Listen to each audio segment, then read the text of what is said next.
то ответ России будет незамедлительным и приведет вас к таким последствиям, с которыми вы в своей истории еще никогда не сталкивались. They are intimidating us with the usage of nuclear weapons. Russia could launch a nuclear attack within months. Russia has the biggest nuclear arsenal in the world. Это всего лишь один пуск, Борис, а Англии нет. Putin could use a tactical nuclear weapon. Russia is already in a position to destroy the world several times over. Today, humanity is just one misunderstanding, one miscalculation away from nuclear annihilation. Superpowers in a battle for supremacy in Ukraine. Опасность серьезная, она реальна, ее нельзя недооценивать. Fundamental role of U.S. nuclear weapons is to deter nuclear attacks on the United States, on our allies and partners. They are bragging that they can destroy with nuclear weapons not only a certain country but the entire planet.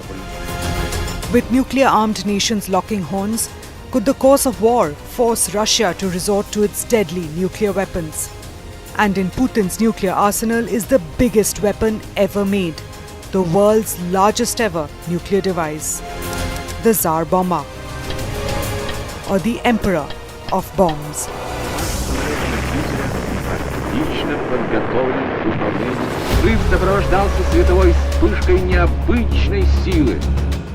October 30th, 1961, the peak of the Cold War, and Soviet leader Nikita Khrushchev sent an unmistakable warning to the West.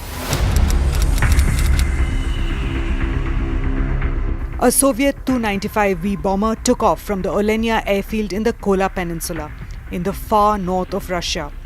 The plane, painted bright white to lessen the impact of the mega bomb's flash, arrived at its target point, Novaya Zemlya, a sparsely populated area in the Barents Sea.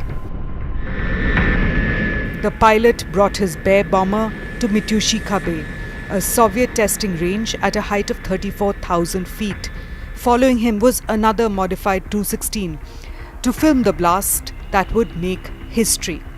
The massive bomb was attached to a parachute, meant to delay its fall and the detonation, an attempt to give the pilot enough time to fly out of range. Even so, the chances of survival for this Soviet crew were grim. The odds were only 50% that they would live.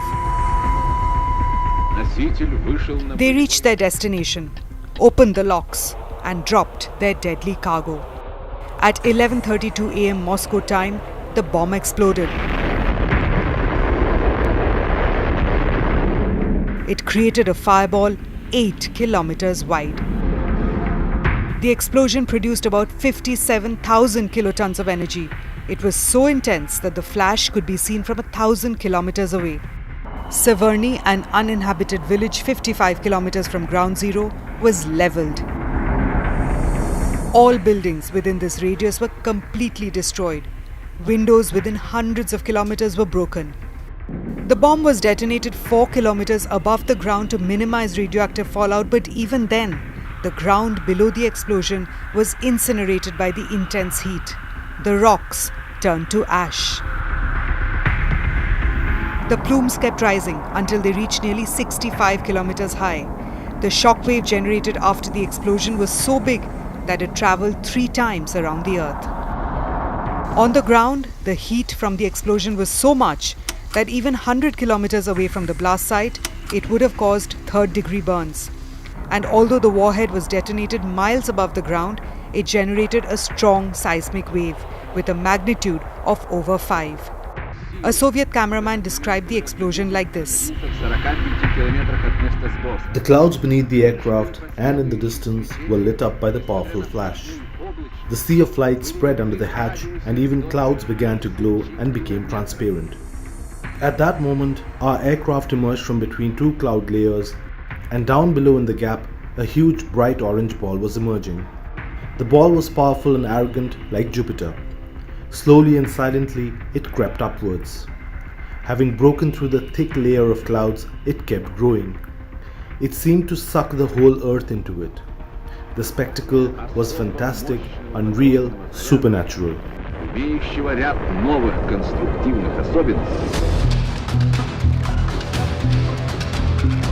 The bomb was 8 meters long, had a diameter of nearly 2.6 meters and weighed more than 27 tons, the weight of 5 elephants. It was so big, it couldn't even fit in the internal bay of the huge plane that flew it to the test site. And the scale of its power was staggering. First in a test in the United States, New Mexico. It was 2,000 times more powerful than the American bomb dropped on Nagasaki. 10 times the total firepower used in the entire Second World War. Little Boy was 15 kilotons of TNT. The TSAR bomber was equivalent to 58 megatons of TNT. As immense as it was, the TSAR bomber was still only half as powerful as its original plan. The first blueprint was for a bomb with a 100 megaton yield, but Soviet scientists feared the radiation could blanket the entire northern part of the Soviet Union. Eventually, the original 3 layers of uranium were replaced with 3 layers of lead to cut its impact in half. That call was taken by one of the 3 people who played critical roles in the journey of the TSAR bomber, Andrei Sakharov. This Soviet nuclear scientist developed the bomb along with his team, but he later became a disarmament crusader, faced with the extent of devastation that nuclear bombs he had helped to create could cause. Sakharov was later awarded the Nobel Peace Prize. But in 1961, Sakharov was following the orders of Nikita Khrushchev, the man who was leading the Soviet Union, and wanted his country to have the world's biggest bomb. The third man who made the TSAR bomber possible was Andrei Durnovtsev, the pilot who dropped the bomb.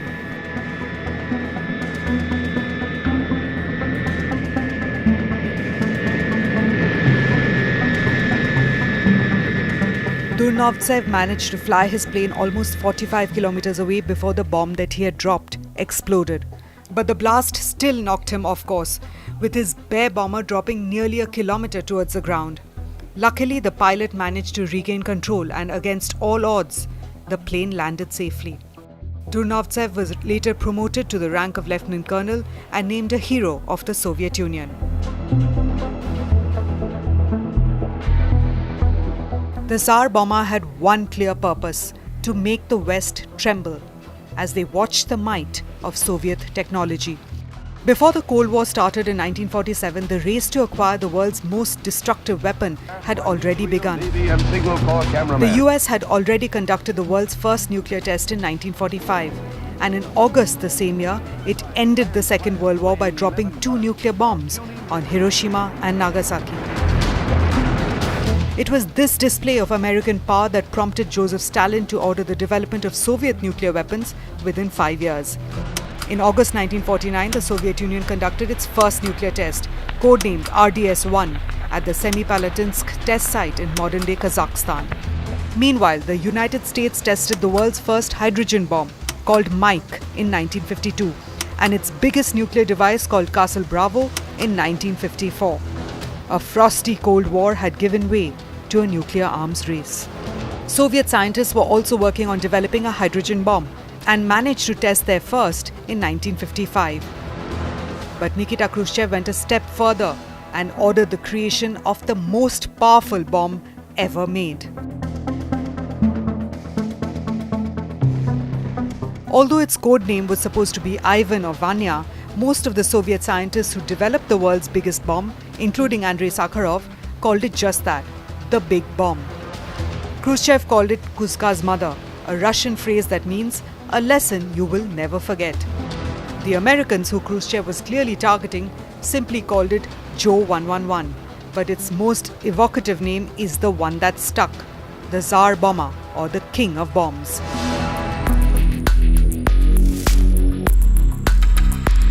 The TSAR bomber was a hydrogen aerial bomb, something that's also known as a thermonuclear weapon, a more advanced and powerful version of an atomic bomb.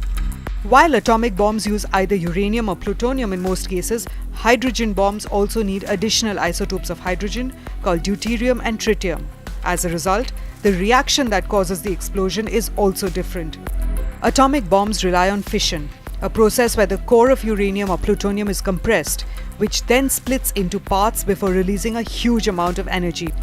Hydrogen bombs, on the other hand, not only use the energy from fission, but also from secondary fusion, making the explosion much stronger.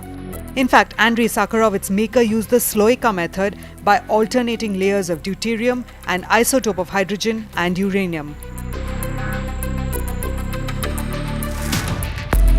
Testing the world's largest and most dangerous weapon was just the beginning. Just months after the detonation of the Tsar bomber, Khrushchev ordered the detonation of another megaton bomb. In fact, Soviet scientists detonated a total of 79 nuclear bombs in the following year.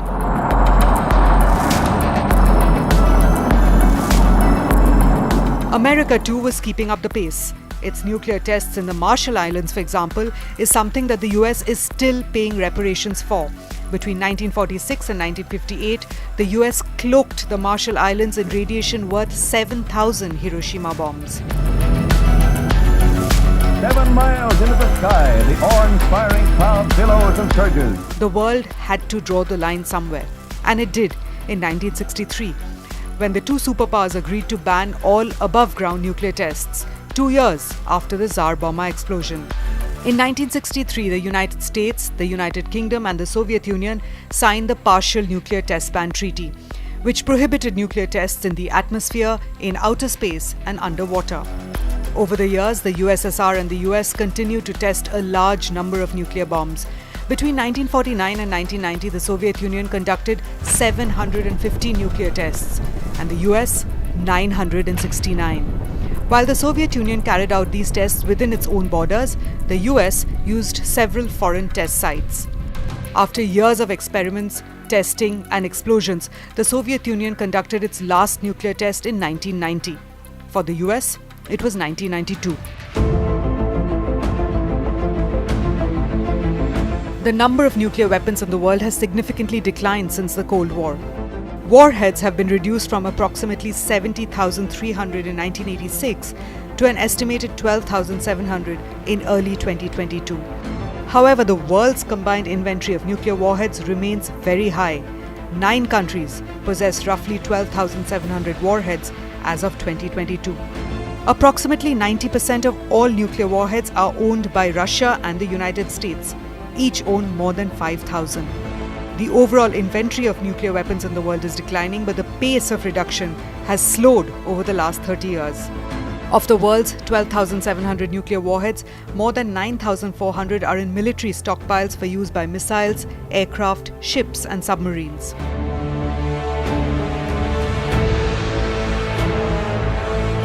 Russia released classified footage of the world's largest nuclear explosion only in 2020 to mark the 75th anniversary of Russia's atomic industry. And it is perhaps most effective as a signal, nothing more, of Russia's power.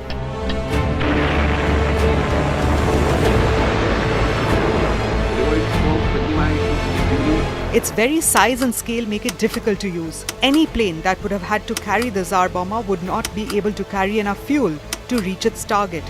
However, the possibility of Russia placing similar warheads on powerful intercontinental ballistic missiles does exist.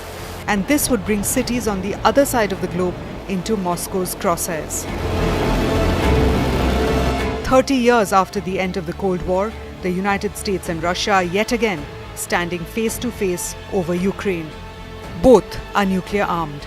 And where nuclear weapons exist, there exists the possibility of a nuclear war. And in Putin's arsenal is the world's biggest nuclear bomb. Экипаж самолета-носителя отлично